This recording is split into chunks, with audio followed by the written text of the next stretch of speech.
O Brasil é o país do futebol, mas por muito tempo as mulheres não puderam jogar. Em 1941, uma lei proibiu oficialmente o futebol feminino. Mesmo assim, elas insistiram. Nos campos de terra, nos clubes de bairro, nas vilas operárias, o jogo nunca parou. Na rua, né? Sempre foi assim, a história de meninos, com o dedão, né, porque descalço jogava na rua, com o dedão todo ralado, toda a mãe furiosa, porque aquilo não era coisa de menina, sempre foi um tabu isso, né? E a gente sabe que foi uma dificuldade muito grande, até os pais entenderem o amor que a gente sentia, que era o mesmo que os meninos sentiam, que ela também gostava de assistir os meus pais, o meu pai, meus tios jogar. Mas a questão, né, já sempre um pé atrás. Então sempre foi uma dificuldade que eu tive, né? Eu tive tias que já incentivavam, vai, né? Iam lá assistir. Já meu pai e minha mãe já eram um pouco mais, assim, duros ali pra gente, né, ter essa convivência.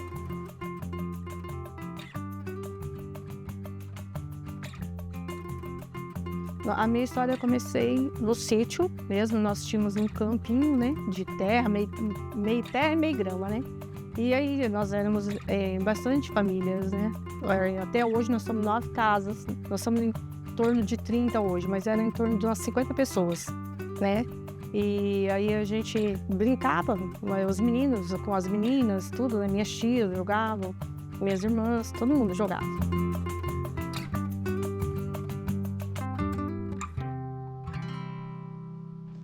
Mesmo proibidas de jogar por uma lei, em Maringá a história começou antes mesmo da liberação oficial, que só veio nos anos 80.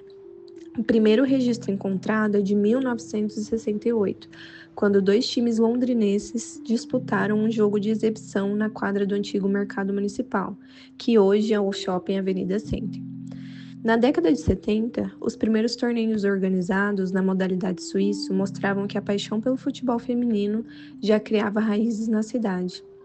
Poucos anos depois, o Ferroviário se tornou um dos principais palcos dessa trajetória. Entre casadas e solteiras, vizinhas e amigas, nasciam rivalidades e amizades que dariam vida ao futebol feminino em Maringá. Primeiro começou contra solteira contra casada. Foi a mulher do finado Tatsu que promoveu isso pra gente. Aí a gente deu a ideia, gostamos e começamos a treinar. E as meninas solteiras contra casadas. Apesar que hoje todo velho casado. Naquela época tinha bastante solteira. Aqui tá mais misturado, ó. Umas solteiras e umas casadas. A gente jogava quadra, a gente jogou quadra, suíço, e depois campão, e assim foi. No primeira vez que a gente começou a jogar, a gente mais perdia do que ganhava. A gente não ganhava, a gente só perdia, porque as mulheres nós era muito ruim de bola, muito, muito ruim de bola. Mas depois a gente foi pegando o jeito, a gente foi, chegamos a ser campeão não sei quantas vezes. Maringá e Apucarana. Era só ferroviária, né? As mulheres de ferroviária de Maringá, somos nós e as meninas eram de ferroviária de Apucarana. Era um jogão, hein? Jogão. Só dá palavra também, né? Mas era um jogão, porque Apucarana não gostava de perder para Maringá. E um fato curioso é que até o histórico Grêmio Maringá, glorioso nas décadas de 60 e 70, também teve sua versão feminina, reforçando a força dessa modalidade que surgia. Quando acabou a ferrovia, o Marciano começou a formar o Grêmio. Aí você pode ver que nas fotos tem pouca mulher ferroviária. Pouca, a maioria das meninas, tudo de fora. Foi onde que ele começou. Ele fez uma seleção, pegou a menina de Marialva, Daguari, Sarandi, e foi formando o Grêmio. A gente treinava no Recanto São Francisco, que era o seu Caouro que arrumava jogo pra gente brincar. A gente não sabia jogar bola, não sabia chutar, não sabia nada. Foi o seu Caouro que foi ensinando. Daí entrou meu cunhado para ajudar também. Daí a gente pegou gosto e aprendeu rapidinho. 86. Meu filho tinha 2 aninhos. Quando meu filho nasceu, daí eu praticava esporte. Para ele entrar no esporte, minhas filhas entrar no esporte, eu comecei a jogar, brincando nesse campo aqui. Aqui, jogava naquele campão que tem aqui no Alvorada, no Willie Davis. Aonde mais a gente jogou, Soninha?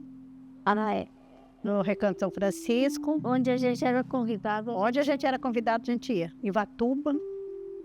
Já tinha tudo quanto é lugar que falava assim. Tinha jogo que a gente podia entrar, a gente ia.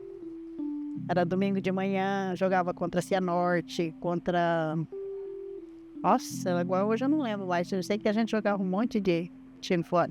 Ferroviária, que era o time forte de Maringá. Esse era um dos mais fortes, o Maringá. O Ferroviária e o Cianorte. O primeiro torneio que teve foi, inclusive, do Ferroviário, a gente foi participar, que era na prainha Ipanema, perto de Mandaguaçu. Aí teve um torneio, aí vamos, aí a gente acabou indo, né? Fomos campeãs. Aí depois teve outros torneios, a gente foi também, e aí ia de caminhão, tudo em cima do caminhão. Então a gente ia, já fomos em Mandijuba, ali perto de Beltrão também tinha torneio, tudo torneio, né? Antigamente não tinha competição, campeonato, né? Era mais torneios. Nosso time era a Placa Pinguim.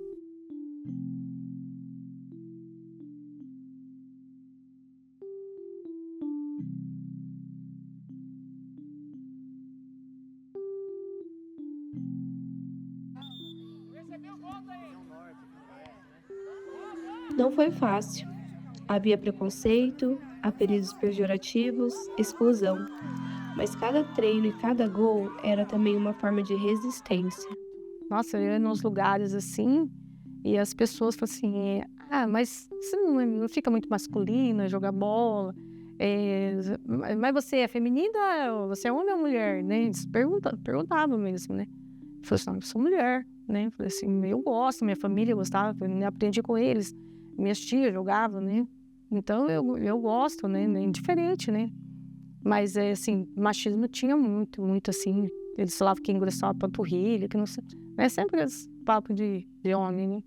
Mas eu nunca liguei, né? Porque, na verdade, a gente já não tinha incentivo. E quando a gente ia com a dificuldade, chegava lá e sofria o preconceito. O que você está fazendo aí? Né? Mulher macho. E essas coisas que acabavam com a gente.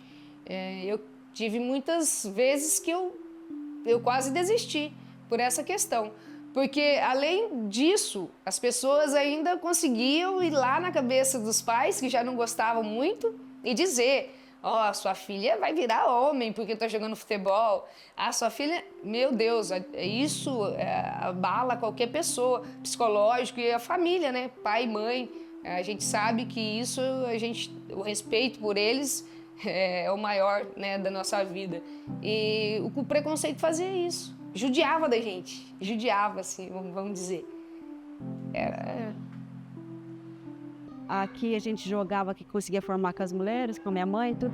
Mas na escola, por exemplo, a gente estudou junto, a gente ficava brava porque nas Olimpíadas, por exemplo, assim, não tinha futsal, né? Era só masculino. E a gente tinha que jogar outras coisas, porque a gente sempre gostou de jogar, e a gente topava tudo. E a gente tinha que jogar outras coisas. Então, para fora, assim, era muito difícil. Não tinha muitos times também, era mais complicado jogar mesmo, sabe? Até que hoje em dia, tá uma maravilha, né? Que tem bastante time, bastante menina, você consegue formar bastante time para jogar, assim. Mas no começo era bem chatinho, assim. Era muito, meio preconceito, né? Não tinha como é hoje, assim.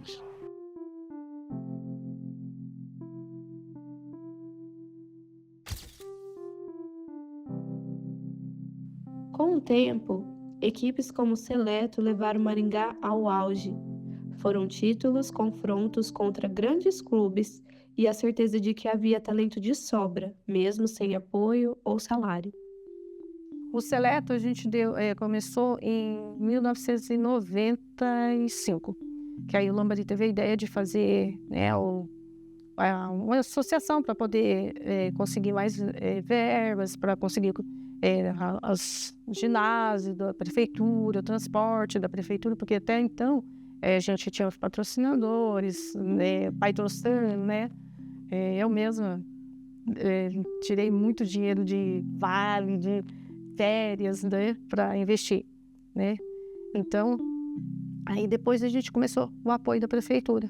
Então teve um ano teve um mês que nós jogamos aqui em Maringá, aí nós, contra o Internacional, aí nós descemos, tinha a Liga Nacional, que era o futsal, o sul-brasileiro era campo, então nós jogamos campo aqui com o Internacional, aí nós descemos para Criciúma, jogamos campo, aí descemos para Chapecó, jogamos a Liga Nacional de Futsal, aí depois nós fomos para Caçador, jogamos a Liga Futsal, depois descemos para Porto Alegre para jogar com o Grêmio, depois subimos para o Litoral e aí fomos jogar contra o AU em Curitiba. Então nós somos 2 semanas assim.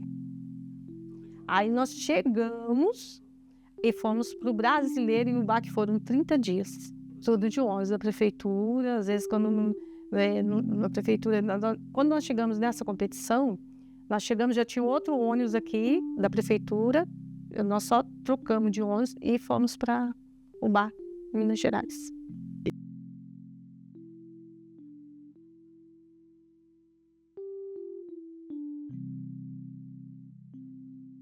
Eu disputei Jogos Abertos, disputei Paranaense, Brasileiro e Ubá, eu lembro, nossa, foi uma loucura, era Flamengo, Corinthians, só time grandes e o Seleto estava lá, né? Então para nós foi assim, uma história que para não esquecer nunca mais. Jogos Abertos, eu me lembro jogando pro Seleto, se eu não me engano em 2003, não posso falar muito em anos, mas o time do Seleto foi campeão dos Jogos Abertos e assim, foi uma festa dobrada, por quê? Maringá dependia do futebol de campo feminino ganhar a competição para ser campeão no geral. Aí tava todas as outras categorias, modalidades, perdão, todas as outras modalidades assistiam no futebol feminino, né? Coisa que é difícil acontecer na época, né? A gente tinha pouco público. E aí foi aquela coisa, euforia. Quando nós ganhamos, meu Deus, a festa foi assim, inesquecível. Ninguém consegue esquecer esse momento. Mas já joguei também futsal. O futsal foi muito, muito bacana, jogando pelo Seleto. Tive a oportunidade de jogar grandes jogos. Mas a história do futebol de campo, do Seleto, foi bacana. A gente joguei ao lado de meninos da seleção brasileira. Foram meninas do Seleto convocadas para a seleção brasileira, a Rafaela. Teve algumas meninas que eram de Londrina que jogavam para o Maringá, que também foi convocadas para a seleção. Mas na época que eu joguei, que o Maringá foi campeão paranaense, estava jogando ninguém mais, Cici, Márcio Tafarel, Andréa Suntac, que era goleira. Então era assim, todos meninos da seleção brasileira. Então, para nós, eu estava no lugar certo, né? Porque jogar com um time desse não tinha como perder, vamos dizer assim, né? E foi aqui, no estádio Willie Davis, que a seleção brasileira feminina conquistou seu primeiro título oficial.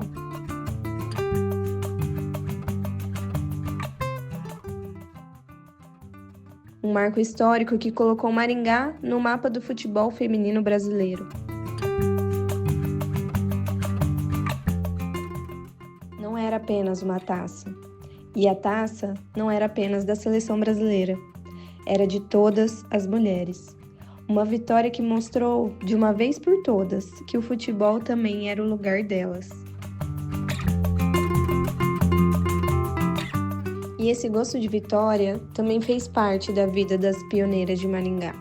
Suas próprias histórias de superação e títulos ajudam a entender a grandeza dessa conquista nacional. A gente tinha pouco público. E aí foi aquela coisa, euforia. Quando nós ganhamos, meu Deus, a festa foi assim, inesquecível. Ninguém consegue esquecer esse momento. E tinha gente também, tinha bastante homem se vendo a gente jogar quando a primeira vez que a gente jogar. Aí foi um dia inesquecível, nunca vou esquecer. Nós fomos campeão contra a Marialva. E fomos nos pênaltis. E eu fui a última que bateu o pênalti. E nós fomos campeão. Além de estar jogando com meninas da seleção brasileira, eu me tornei a única atleta naquele ano a ser tricampeã paranaense. Que eu tinha sido anteriormente por Curitiba 2 vezes e aí eu me tornei pelo Seleto campeã e sim que tricampeã paranaense como atleta, né? Então é uma história muito bacana. O futebol não deixou apenas troféus. Deixou lembranças, amizades, viagens de Kombi, campos de pastos divididos com gado, mães que jogavam levando fraldas e mamadeiras. Deixou vida. Eu descobri que eu estava grávida no campeonato interno e era a final. A gente foi para a final. Daí eu descobri, aí todo mundo ficou preocupado, mas eu só contei pro técnico. Meu marido sabia, lógico. Meu marido ficou preocupado, mas eu falei assim, eu não tô doente. É a final. E o duro que foi contra o meu time. Aí E elas ganharam. eu falei assim, ó, é só me deixar bater a bola na barriga, vai ser socorro. Mas tivemos uma jogadora nossa, hoje ela está no Japão, a Fátima Guido.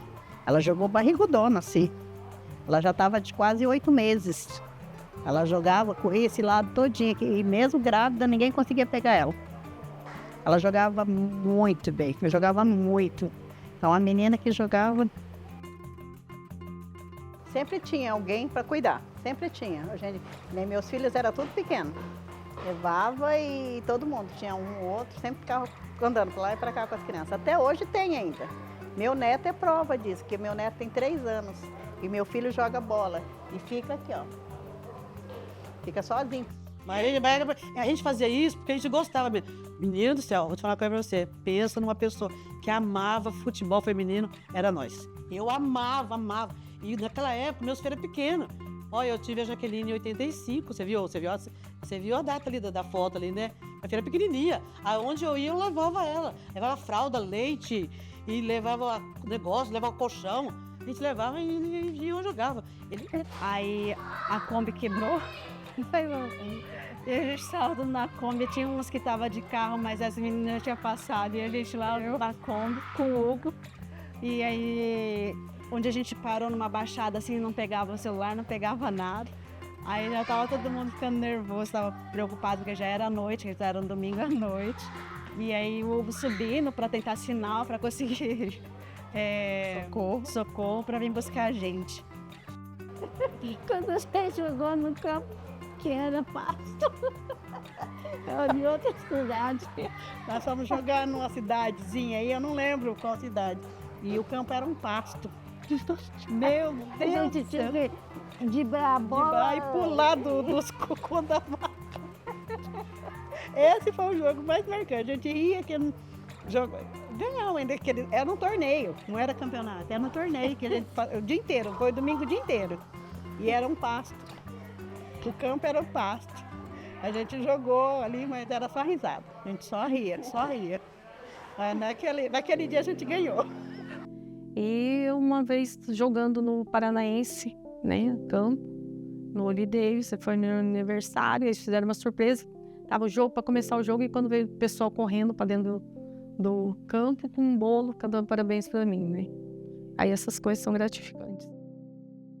Os 2 times, que elas eram amigas nossas, inclusive quando a gente foi para o Brasil, a maioria delas foram com a gente, né, brasileiro.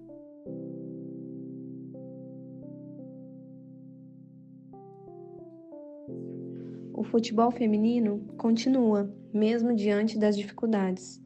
Hoje, muitas meninas brincam com aquilo que um dia disseram ser coisa de menino, a bola, e encontram agora mais espaço para jogar. Seja nas escolas, nos times amadores ou nas escolinhas, elas seguem inspiradas por quem veio antes. Algumas pioneiras agora são técnicas, árbitras ou simplesmente torcedoras das filhas e netas que continuam em campo. Agora as meninas estão vindo com mais sorriso no rosto, até, né, aquela coisa de alívio. Olha só, eu tenho isso para treinar, até mesmo no time que nós temos agora, um time que eu tenho, que eu fiz depois que parei de jogar. A gente ajuda as meninas, a gente dá o suporte necessário, porque eu sofri muito. Eu não trabalhava para ir jogar, porque se eu trabalhasse tinha competição que eu não conseguia jogar, né, porque ficava uma semana fora. Aí eu não trabalhava, então os meus pais tinham que me dar o dinheiro, uma ajuda de custo que eu recebia era mínima.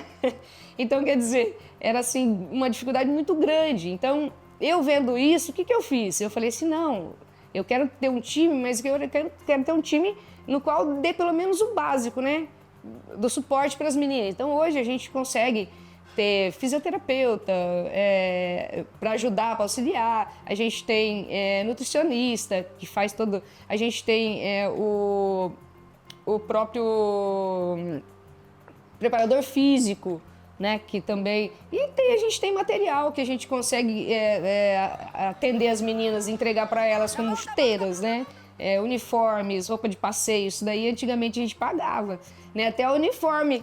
Antigamente, quando eu jogava, vamos jogar, mas o uniforme vai ficar tanto. A gente tinha que tirar do bolso, já não tinha, né? Tirava do bolso para pagar o uniforme. Então, hoje é a condição mínima, mas ainda, né, já melhorou bastante. Para mim tá bem melhor agora. Você acha muito mais gente para jogar, as meninas são mais bacanas, assim. Não que mais para trás não era, mas agora a gente já conhece mais, a gente tem mais convívio, assim, como participava de torneio, sempre era praticamente as mesmas, aí já conversa, já conhece. E agora tá muito mais fácil, né, do que antigamente, assim. E a gente esperamos que melhore mais ainda. Tanto que a filhinha dela tá indo para esse caminho, se Deus quiser. Pedi uma chuteira já, agora vamos ver. Vamos ver. Só ver isso, né? Pai, mãe, irmão, às vezes amor.